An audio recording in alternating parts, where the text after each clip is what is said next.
কিছু বাংলা কথা বুঝতে পারে না, বলছে হিন্দি কথা বল, ঠিক বুঝতে পারে না। আমাদের বাড়িতে কোনো ইউটিউবার চাই না আমরা।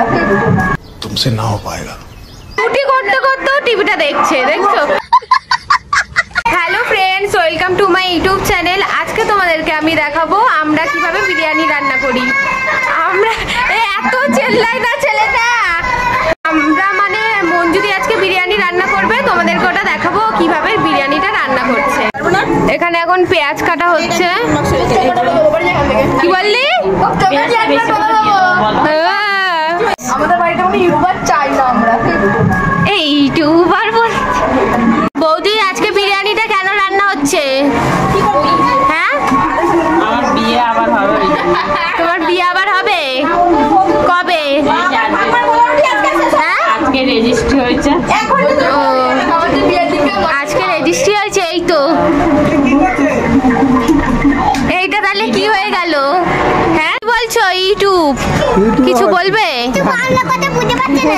কি কিছু বাংলা কথা বুঝতে পারে না, বলছে? হিন্দি কথা বল, ঠিক বুঝতে পারে না। ইউটিউব করছি। লাগবে না তোমার, চলে যাও। কি বললি? লাগবে না তোমার। জেঠু এসেছে, বলছে এটা কি করছিস তুই? আমি বলছি ইউটিউব করছি। এবার ইউটিউব তো বোঝে না, ব্লগিং করছি যে বোঝে না। এবার কুচকু বলছে এই যে, ও বলছে বাংলা কথা বলছিস বুঝতে পারছে না, হিন্দি কথা বল বুঝে যাবে। এই যে বদমাসটা আমার ঠাকমা, মানে এত জোরে সারা দিন রাত টিভি দেখা যায়, সারা দিন রাত টিভি বন্ধ করলে তোমরা শুধু মানে বিশ্বাস করবে না, আটার বাটি সামনে যা থাকবে ছুঁড়ে মেরে দেবে যদি আমি টিভিটা বন্ধ করি। এই দেখো, রুটি করতে করতেও টিভিটা দেখছে, দেখছো? ওই দেখো, ওই দেখো, দেখছো দেখছো কিভাবে পারতে আসছে, দেখলি? আমার ঠাকমা টিভি ছাড়া একদম থাকতে পারে না, মানে টিভি হচ্ছে, টিভি দেখলে ঠাকমার খাওয়া দাওয়া ওই দেখেই হয়ে যাবে, পেট ভর্তি হয়ে যাবে। আর আমার ঠাকমার পেটে একটা অপারেশন হয়েছিল, ওটার জন্য হসপিটালে তো ভর্তি ছিল। সে কি কষ্ট করে যে ছিল ঠাকমাই জানে, কারণ টিভি ছাড়া তো এক মুহূর্ত থাকতে পারে না। সে আবার হসপিটালে 12 দিন এরকম ছিল, তাই না ঠাকমা?